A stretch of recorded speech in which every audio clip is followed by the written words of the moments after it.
Halo semuanya, di video kali ini saya akan menceritakan alur cerita filem yang berjudul Lucky.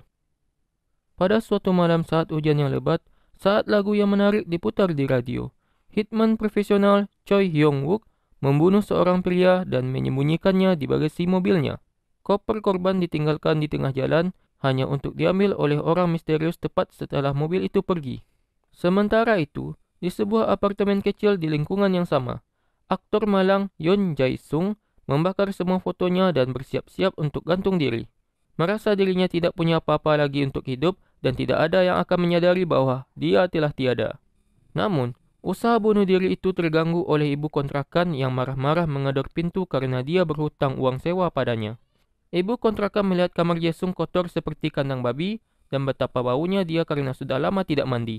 Setelah membaca surat pemberitahuan hutang dari asuransi kesehatannya, Jae-sung memutuskan untuk setidaknya harus bunuh diri dalam keadaan bersih dan pergi ke tempat pemandian umum, di mana dia melihat Hyung-wook dan memperhatikannya memiliki jam tangan mahal. Tiba-tiba Hyung-wook terpeleset sabun dan pingsan saat kepalanya terbentur di lantai. Kunci lokernya terjatuh di dekat Jae-sung. Memikirkan benda-benda yang sangat mahal yang mungkin disimpan orang kaya ini di lokernya, Jae-sung mengambil kesempatan dari situasi ini dan mengganti kunci lokernya dengan milik Hyung-wook. Ketika para medis bernama Kang Rina datang untuk membawa Hyung-wook pergi, mereka membawa barang-barang Jae-sung dari loker bersama mereka. Setelah semua orang pergi, Jae-sung membuka loker Hyung-wook dan kagum dengan isinya. Memutuskan bahwa dia layak mendapatkan setidaknya 1 hari terakhir kemewahan sebelum bunuh diri, Jae-sung mengenakan setelan pakaian Hyung-wook dan menemukan mobilnya. Lalu ia kendari keliling kota untuk mengunjungi ibu kontrakan dan semua orang yang ia berhutang untuk membayar hutangnya dengan uang dari dompet Hyung-wook. Dia bahkan mengunjungi seorang gadis dari teater tempat dia dulu bekerja. Setelah dia membayar kembali uang yang dipinjam, si gadis mengatakan kepadanya bahwa dirinya akan segera menikah. Mendengar ini menghancurkan hati Jae-sung karena ia memendam rasa suka dengan si gadis. Jae-sung menyadari menggunakan barang-barang Hyung-wook tidak akan secara ajaib memperbaiki hidupnya dan memasukkan semuanya kembali ke dalam tas dan membawanya ke rumah sakit. Rencananya adalah untuk menukar barang-barangnya kembali dengan Hyung-wook saat dia tidur. Tapi Hyung-wook bangun tepat sebelum dia bisa menukar tas. Ternyata Hyung-wook sekarang amnesia dan menyebut dirinya Jae-sung. Karena itulah nama yang mereka temukan di surat asuransi kesehatan. Dia bertanya pada Jae-sung yang asli apakah dia mengenalnya, tapi Jae-sung panik dan pergi dengan tas yang tidak sempat ditukar. Merasa lebih baik, Hyung-wook diizinkan meninggalkan rumah sakit, hanya saja dia cuma memiliki $2 atas nama Jae-sung. Dan asuransi kesehatannya telah kadaluarsa, jadi dia tidak dapat membayar tagihan rumah sakit. Ketika Rina datang untuk memeriksanya, Hyung-wook bertanya pada Rina apakah dia bisa meminjamkan uang dan berjanji akan membayarnya kembali saat menemukan rumahnya dengan mengikuti alamat di surat asuransi. Rina agak ragu tapi setuju meminjamkan uang. Setelah itu, Rina mengantarkan Hyung-wook ke alamat apartemen untuk mendapatkan uangnya kembali. Dalam perjalanan ke sana, mereka terkejut melihat surat asuransi mengatakan Hyung-wook berusia 32 tahun karena dia terlihat jauh lebih tua. Ya, tentu saja, itu kan asuransi si Jae-sung. Ketika mereka sampai di apartemen, Rina menyadari bahwa Hyung-wook tidak dapat mengembalikan uangnya. Tetapi dia merasa kasihan padanya ketika mereka menemukan tali dan sisa foto terbakar yang menunjukkan seseorang hampir bunuh diri. Sebelum pergi, Rina berkata pada Hyung-wook untuk tidak khawatir tentang mengembalikan uangnya dan kembali ke pekerjaannya. Hyung-wook ingin mendapatkan hidupnya kembali, jadi dia mulai dengan membersihkan dan mengatur seluruh apartemen. Lalu dia menuliskan beberapa hal yang dia pelajari tentang dirinya dan berkeliling gedung apartemen untuk berbicara dengan tetangga. Tapi tidak satu pun dari mereka yang ingin berbicara dengannya ketika mereka mendengar dia adalah pria dari atap gedung. Salah satu tetangga adalah pria kejam yang sering berlaku kasar pada istrinya. Jadi ketika Hyung-wook mendekati pria itu untuk bertanya, si pria mengira Hyung-wook ingin menginterogasinya sehingga dia mencoba memukul Hyung-wook. Tetapi memori otot Hyung-wook membuatnya bisa bertahan dan mengalahkan si pria dengan mudah. Beberapa waktu kemudian ketika Rina mengunjunginya lagi, ia menemukan Hyung-wook batuk-batuk setelah dia mencoba merokok. Dia pikir merokok adalah hobinya karena sebelumnya dia menemukan banyak puntung rokok di kamar. Tapi ternyata asumsinya salah dan ia malah batuk-batuk. Satu-satunya hal yang dia pelajari tentang dirinya sejauh ini adalah dia suka membersihkan dan sangat mahir menggunakan pisau. Dua karakteristik ini memberi Rina ide. Dia membawa Hyung-wook ke restoran kecil ibunya dan meyakinkan si ibu untuk mempekerjakan Hyung-wook. Karena mereka membutuhkan bantuan sebab nenek Rina tidak sehat dan adiknya harus belajar. Jung-wook diterima bekerja di sana dan hal pertama yang disuruh Ibu Rina padanya adalah lebih banyak tersenyum untuk tidak menakuti pelanggan. Sementara itu, Jae-sung menyadari bahwa dengan Hyung-wook mengalami amnesia, ini adalah kesempatan untuk mengubah hidupnya dengan berpura-pura menjadi Hyung-wook. Dia menemukan alamat rumah Hyung-wook di GPS mobil dan pergi ke sana. Ia terkejut menemukan apartemen mewah di salah satu gedung paling mahal di kota. Di sana dia menemukan beberapa seragam di lemari dan Jae-sung menduga Hyung-wook pasti adalah seorang polisi. Lalu dia menyalakan TV tapi menemukan tidak ada saluran dan hanya kamera CCTV memperlihatkan seorang wanita cantik yaitu Song Yeon-ju yang sedang melakukan yoga. Setelah itu Jae-sung menghabiskan hari pertama di apartemen dengan makan, minum dan tidur sepuasnya. Ketika terbangun dia langsung ketakutan ketika melihat Yeon-ju bunuh diri di layar. Atau setidaknya itulah yang dia pikirkan pada awalnya. Sebenarnya Yeon-ju berpura-pura melakukannya dengan berbagai cara sebelum kembali melakukan yoga. Kemudian Jae-sung menyelusuri apartemen untuk mencari lebih banyak makanan dan menemukan sebuah kotak penuh uang. Uang itu dia gunakan untuk memesan banyak makanan dan membuat pesta kecil untuk dirinya sendiri. Dia juga memutuskan untuk mengambil sebotol anggur dari koleksi Jung-wook, tapi malah menemukan ruang rahasia di balik dinding saat dia menarik botol yang tepat. Ruangan ini dipenuhi dengan senjata, ID palsu, telepon, dan lebih banyak kamera CCTV yang mengawasi Yeon-ju. Ini membuatnya semakin yakin bahwa Jung-wook adalah seorang polisi, terutama ketika dia menemukan catatan Jung-wook tentang Yeon-ju. Ternyata Yeon-ju pergi ke polisi dengan flash disk berisi informasi tentang kegiatan ilegal perusahaan tempat dia bekerja. Jadi dia sekarang di bawah perlindungan sebagai saksi. Karena Jung-wook tidak bisa melindunginya sekarang, Jae-sung memutuskan dia harus melakukannya, tapi untuk melakukan itu dia perlu tahu di mana Yeon-ju berada. Jae-sung menonton layar CCTV dan dia melihat kurir makanan yang sama yang membawa makanannya tadi. Sedang mengantar makanan ke Yeon-ju, ia menyadari bahwa Yeon-ju tinggal di gedung yang sama. Jadi dia mulai mencari setiap lantai dan membunyikan setiap bel pintu untuk menemukannya. Tapi dia gagal dalam pencariannya dan tidak menyadari bahwa secara tidak sengaja melewatkan sebuah pintu di ujung lorong. Namun ketika dia kembali ke apartemennya, Jae-sung melihat di TV bahwa suara olahraga yang dilakukan Yeon-ju cocok dengan suara yang dia dengar dari langit-langit. Ini berarti Yeon-ju tinggal tepat di atasnya. Jae-sung segera pergi menemuinya dan memperkenalkan diri dengan alasan tetangga harus saling mengenal. Tapi setelah meminta maaf atas suara-suara tadi, Yeon-ju langsung menutup pintu tepat di wajahnya. Kembali ke restoran. Jung-wook sukses besar. Dengan keahliannya dengan pisau, dia membuat makanan dengan presentasi yang sangat bagus. Dan ini menarik banyak pelanggan baru untuk restoran mereka. Pada malam hari ketika membalik halaman baru di kalender, Jung-wook menemukan ada jadwal yang dibuat pada suatu tanggal dan memutuskan untuk pergi memeriksa apakah dia bisa belajar lebih banyak tentang dirinya sendiri. Jadwal ini ternyata adalah pertemuan dengan beberapa kru film yang menjemput sekelompok aktor untuk berperan sebagai figuran di acara mereka. Jung-wook mencoba yang terbaik di berbagai peran, tapi dia buruk dalam semua peran.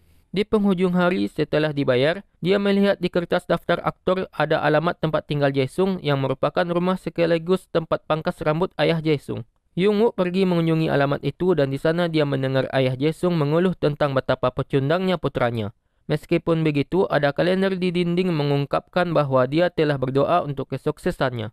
Karena mengira dirinya adalah Jae-sung, Jung-wook terharu dengan si ayah dan pergi tanpa mengatakan apapun. Ia membuat tekad akan menjadi aktor yang terkenal untuk membuat ayahnya bangga. Namun dia melewatkan foto Jae-sung yang asli yang terpajang di sana. Sementara itu Jae-sung mulai mengikuti Yeon-ju, mencoba membuat seolah-olah mereka bertemu satu sama lain secara tidak sengaja. Suatu hari ketika Yeon-ju mengunjungi ibunya di rumah sakit, dia melihat salah satu pria dari perusahaan lamanya mengikutinya.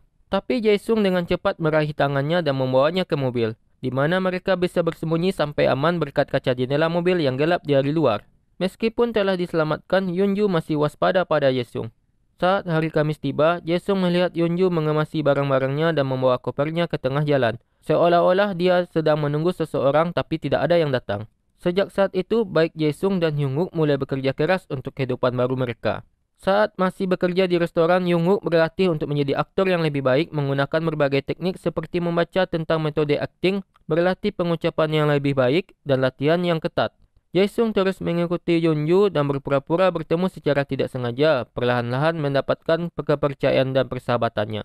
Mereka bahkan mulai menghabiskan waktu bersama dan untuk membantu Yeon-ju bersenang-senang tanpa meninggalkan gedung dan membahayakan dirinya, Jae-sung mengirimkan hadiah berupa teka-teki dan bahkan menggunakan proyektor untuk memutar film di bawah kegelapan tangga gedung.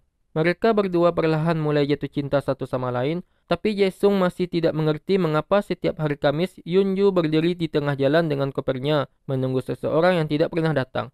Di tempat lain, Young-woo mendapat peran kecil dalam acara TV bertema gangster sebagai pengawal seorang bos geng. Pemimpin geng itu diperankan oleh aktor terkenal yang sangat kasar, egois, dan kejam. Dia melakukan perannya dengan serius dan menunjukkan keterampilan seni bela dirinya dengan melindungi bos dari semua penyerang. Yang ternyata beda besar dari naskah karena jelas pemeran utama alias si bos gangster yang seharusnya menghajar musuh. Mereka kembali syuting lagi untuk mengikuti naskah dengan benar. Tapi kali ini sutradara tidak marah pada Young-woo. Dia berpikir keterampilan seni bela diri yang ditunjukkan Young-woo sangat fantastis dan memberinya peran tangan kanan pemimpin geng. Ketika saatnya tiba bagi Young-woo untuk mengucapkan kalimat pertamanya di layar, karena gugup pikirannya jadi kosong dan hanya mengatakan beberapa kata. Akan tetapi sutradara menyukainya dan menyimpannya. Berpikir itu akan menambah dampak tertentu pada karakter yang dimainkan Young-woo. Pujian sutradara untuk Young-woo membuat bintang utama sangat cemburu. Adegan aksi Young-woo membuatnya sangat populer di kalangan publik, membuatnya mendapatkan perhatian dari penggemar di jalanan dan restoran, yang menyebabkan Rina memutuskan untuk menjadi manajernya. Popularitasnya menjadi sangat tinggi sehingga penulis memutuskan untuk membuat perannya lebih besar, dan karakternya mulai berselingkuh dengan pacar bos geng, membuat aktor utama semakin cemburu. Ketika hari kematian karakternya tiba, bos geng benar-benar memukulnya dengan membuat alasan terlalu mendalami akting. Tetapi Young-woo menggunakannya untuk membuat adegan lebih realistis. Karakternya sangat populer sehingga penulis membawanya kembali dari kematian dan menjadikannya pemimpin geng baru di episode berikutnya. Suatu malam, Jae-sung mendengar salah satu dari banyak telepon Young-woo berdering, dan setelah ragu-ragu, dia memutuskan untuk mengangkat telepon. Hal ini mengejutkan pria yang menelpon karena dalam aturan Young-woo, telepon seharusnya tidak dijawab dan hanya membalas panggilan dengan pesan. Orang itu adalah klien Young-woo yang ingin tahu mengapa kasus Yeonju belum selesai. Jadi ketika dia memintanya untuk membahas ini secara langsung, Jae-sung menerimanya. Jae-sung menutupi wajahnya dengan masker wajah, kacamata hitam, dan topi. Dia bertemu dengan karyawan perusahaan lama Yeonju di sebuah gedung yang ditinggalkan. Mereka ingin tahu mengapa Yeonju belum mati dan bahkan menawarkan lebih banyak uang untuk menyelesaikannya. Hal ini membuat Jae-sung akhirnya mengerti bahwa Young-woo bukan polisi, melainkan seorang pembunuh bayaran. Mengambil tas penuh uang, Jae-sung mengatakan kepada mereka bahwa dia akan menghubungi mereka nanti dan bergegas keluar dari gedung. Hal ini terlihat mencurigakan bagi bos perusahaan dan mengirim anak buahnya untuk mengikuti Jae-sung. Setelah itu, Jae-sung mencoba mengikuti Young-woo untuk berbicara dengannya tentang masalah ini. Tetapi ketika dia akhirnya mendekatinya, dia menyadari bahwa Young-woo masih amnesia dan tidak ada gunanya mencoba apapun. Jadi dia hanya berpura-pura menjadi penggemar yang menginginkan tanda tangan dan segera pergi. Ketika kembali bekerja, Young-woo menyadari bahwa dia tidak pandai akting romantis, beda halnya dengan adegan aksi, menyebabkan sutradara menjadi sangat frustasi dengannya. Young-woo tidak ingat pernah mengalami cinta dalam hidupnya, tapi dia masih bertekad untuk bisa dalam akting romantis. Jadi dia meminta Rina untuk membantunya dengan menciumnya. Pada awalnya Rina menolak, tetapi setelah Young-woo menunjukkan rasa terima kasih atas semua bantuan yang dia terima dan mengatakan kepadanya bahwa Rina sangat cantik, Rina memutuskan untuk membantunya dengan mencium Young-woo. Mereka akhirnya jadi bermesraan. Kemudian semua emosi yang Young-woo rasakan saat mencium Rina membuat akting romantisnya berjalan lancar dan sutradara pun menyetujuinya. Saat Rina melihat ciuman itu di TV, dia menjadi sangat cemburu. Jadi Young-woo mencoba mengalihkan perhatiannya dengan mengajaknya dan keluarganya piknik. Kamis berikutnya dan Yeonju pergi ke jalan untuk menunggu lagi. Tapi kali ini dia didekati oleh Jae-sung yang mengatakan padanya bahwa pria yang dia tunggu tidak akan datang. Dan jika pria itu datang, maka Yeonju akan dalam bahaya. Untuk membuat Yeonju percaya kata-katanya, Jae-sung mengatakan bahwa dia adalah seorang polisi yang telah ditugaskan untuk melindunginya. Tapi dia sekarang sangat peduli padanya dan tidak bisa melihat dari jauh lagi. Jae-sung memeluk Yeonju dan ternyata hal ini dilihat oleh orang-orang perusahaan yang menyewa Young-woo. Dan hal ini membuat bos perusahaan berpikir Young-woo telah berkhianat.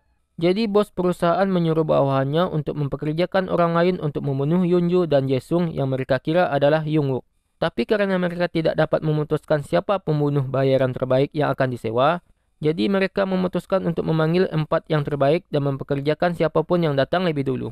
Tapi mereka tidak tahu bahwa pembunuh bayaran terbaik lainnya adalah nama lain Young-woo.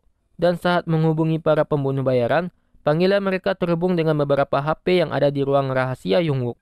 Sementara itu, Yung-woo, Rina, dan keluarganya bersenang-senang bersama di piknik dan mereka kembali pulang saat malam tiba. Dalam perjalanan pulang, hujan mulai turun dan radio memutar lagu yang sama di awal filem. Rina menghentikan mobil di depan lampu merah dengan suasana yang sama saat Yung-woo memutar lagu itu beberapa minggu yang lalu. Kombinasi faktor ini memicu pikiran Yung-woo sehingga membuat ingatannya kembali pulih. Jadi setelah mengucapkan selamat tinggal pada Rina, Yung-woo kembali ke apartemen lamanya. Dia menemukan semua pesan di teleponnya yang memintanya untuk membunuh Yoon-ju dan Jae-sung. Yung-woo dengan cepat ingat Jae-sung adalah pria dari pemandian dan rumah sakit. Di kamera CCTV, dia melihat Jae-sung membawa Yoon-ju pergi. Jadi Yung-woo mengganti pakaian lamanya, mengambil kembali mobilnya, dan mengikuti mereka ke apartemen yang baru saja disewa Jae-sung untuk bersembunyi darinya dan orang-orang perusahaan. Jae-sung mencoba untuk menjauhkannya dari tempat mereka, tapi Yung-woo menendangnya dan menegur Yoon-ju karena telah meninggalkan apartemen yang tidak sesuai dengan kesepakatan mereka. Yoon-ju mengatakan bahwa dia tidak tahu harus berbuat apa karena dia tidak pernah muncul di hari yang telah ditentukan. Yung-woo menjelaskan apa yang terjadi padanya sebelum mengoreksi tuduhan Jae-sung sebagai pembunuh bayaran. Ternyata Yung-woo bukanlah seorang pembunuh yang sebenarnya, dia hanya berpura-pura membunuh korbannya. Sedangkan pada kenyataannya, pembunuhan itu adalah tindakan yang dibuat dengan senjata palsu dan darah palsu. Hal ini menjelaskan mengapa Yoon-ju telah berlatih cara mati saat melakukan yoga. Apa yang sebenarnya dilakukan Yung-woo adalah membagikan uang yang telah dibayarkan untuk pembunuhan dan membaginya dengan para korban. Lalu memberi mereka dokumen palsu dan cara untuk melarikan diri dan mendapatkan kehidupan baru dari orang-orang yang menginginkan mereka mati. Orang misterius dari malam hujan di awal tadi yang mengambil koper itu adalah korbannya sendiri yang bersiap-siap untuk pergi. Dan inilah mengapa Yoon-ju akan menunggu dengan sebuah koper juga. Yung-woo berpikir mereka harus melanjutkan rencananya dan mengirim Yoon-ju ke luar negeri. Ketika Yoon-ju menyebutkan dia ingin Jae-sung ikut dengannya, Jae-sung berkata tidak akan ikut karena merasa dirinya adalah sampah yang tidak akan ada seorang pun yang peduli. Ini membuat Yung-woo marah. Ia berkata pada Jae-sung bahwa dirinya menikmati hidup damai saat amnesia, sesuatu yang tidak pernah dia rasakan sebelumnya. Dan kehidupan itu bagai mimpi yang tidak akan pernah didapatkan. Dia lalu mengingatkan Jae-sung bahwa ayahnya masih percaya padanya. Memikirkan kehidupan impian yang selalu dia inginkan dan sekarang dia bisa memilikinya. Yung-woo memutuskan untuk membuat rencana agar ketiganya bisa menghilang dengan identitas baru. Dia memanggil orang-orang perusahaan dan meminta mereka untuk bertemu di sebuah bangunan yang ditinggalkan, di mana mereka bertiga akan memasukkan kematian mereka. Namun sebelum pergi ke sana, Yung-woo mengucapkan selamat tinggal pada Rina, mengatakan padanya bahwa dia berhenti dan mereka tidak bisa berteman lagi demi keselamatan dirinya. Ini sangat menyakitkan untuk Rina. Tapi itu tidak cukup untuk menghentikannya mengikuti Yung-woo ketika dia meninggalkan apartemen untuk mencari tahu mengapa dia tiba-tiba bertingkah seperti ini. Di bangunan yang ditinggalkan, orang-orang perusahaan melihat Jae-sung menikam Yoon-ju dan menyembunyikan tubuhnya di balik dinding. Ia mengambil flash disk palsu yang ada di sakunya dan melemparkannya kepada mereka. Jae-sung mengatakan kesepakatan mereka sudah selesai. Pada saat itu, Yung-woo pun tiba. Dia berpura-pura menjadi salah satu dari 4 pembunuh bayaran yang disewa dan mulai melawan Jae-sung menggunakan pisau. Pertarungan mereka cukup seimbang dan mereka bahkan berhasil melakukan penusukan palsu lagi. Tetapi mereka tiba-tiba terganggu oleh Rina yang ingin penjelasan dari Yung-woo. Yung-woo berpura-pura tidak mengenalnya dan menghinanya agar dia pergi, tapi ini hanya membuatnya semakin marah. Saat Rina terus marah karena kata-kata kasarnya tadi, Yung-woo memberitahu Jae-sung untuk melanjutkan rencana. Jadi Jae-sung mengejarnya dengan pisau dan Yung-woo berpura-pura menyelamatkan Rina dengan berdiri di depannya. Sekarang mereka berkumpul di tempat yang tepat. Yoon-ju menekan tombol pada remote control khusus dan menjatuhkan kontainer di atas mereka. Membuat kejadian tampak seperti mereka telah hancur tertimpa kontainer padahal sebenarnya wadah itu kosong dan mereka berdiri dengan aman di dalamnya. Untuk membuatnya lebih bisa dipercaya, mereka melepaskan aliran darah palsu yang keluar dari bawah kontainer. Ini cukup bagi orang-orang perusahaan untuk percaya bahwa mereka sudah mati. Dan mereka segera pergi dengan flash disk tadi mengira itu yang asli. Lega melihat satu sama lain, Jae-sung dan Yoon-ju berpelukan dan akhirnya berciuman. Sementara Yung-woo mengikuti Rina yang sangat kesal keluar dari bangunan. Dia meminta maaf karena telah mengejutkannya seperti ini dan mengungkapkan usianya yang sebenarnya adalah 45, yang membuatnya lebih tua darinya. Rina kaget mendengar ini, tapi sekarang mengerti mengapa dia pikir mereka tidak bisa bersama. Pembicaraan mereka terpotong di saat telepon Rina berdering. Dia perlu membawanya ke suatu tempat yang penting. Rina mengantar Hyung-wook ke taman hiburan tempat acara TV-nya direkam. Hyung-wook seharusnya syuting adegan di mana karakternya putus dengan pacarnya demi keselamatannya. Tapi, dia mengubah naskahnya dan mengatakan kepadanya bahwa dia ingin meninggalkan kehidupan lamanya dan hidup bersamanya. Sambil melirik ke arah Rina sehingga Rina bisa tahu perkataan itu untuknya. Ini membuat Rina sangat bahagia dan saat dia mengangguk untuk memberitahu Hyung-wook bahwa dia menerima perasaannya, sutradara memutuskan dia lebih menyukai versi adegan ini dan memutuskan untuk menyimpannya. Setelah itu, Hyung-wook kembali bekerja di restoran di mana dia diterima sebagai bagian dari keluarga. Suatu ketika akan syuting film, dia senang mengetahui yang berperan sebagai lawan mainnya adalah Jae-sung yang kembali mengejar mimpinya menjadi aktor film terkenal. Jadi sekarang mereka dapat bekerja sama sebagai aktor. Baiklah semuanya, itu tadi adalah alur cerita film Lucky. Sampai jumpa.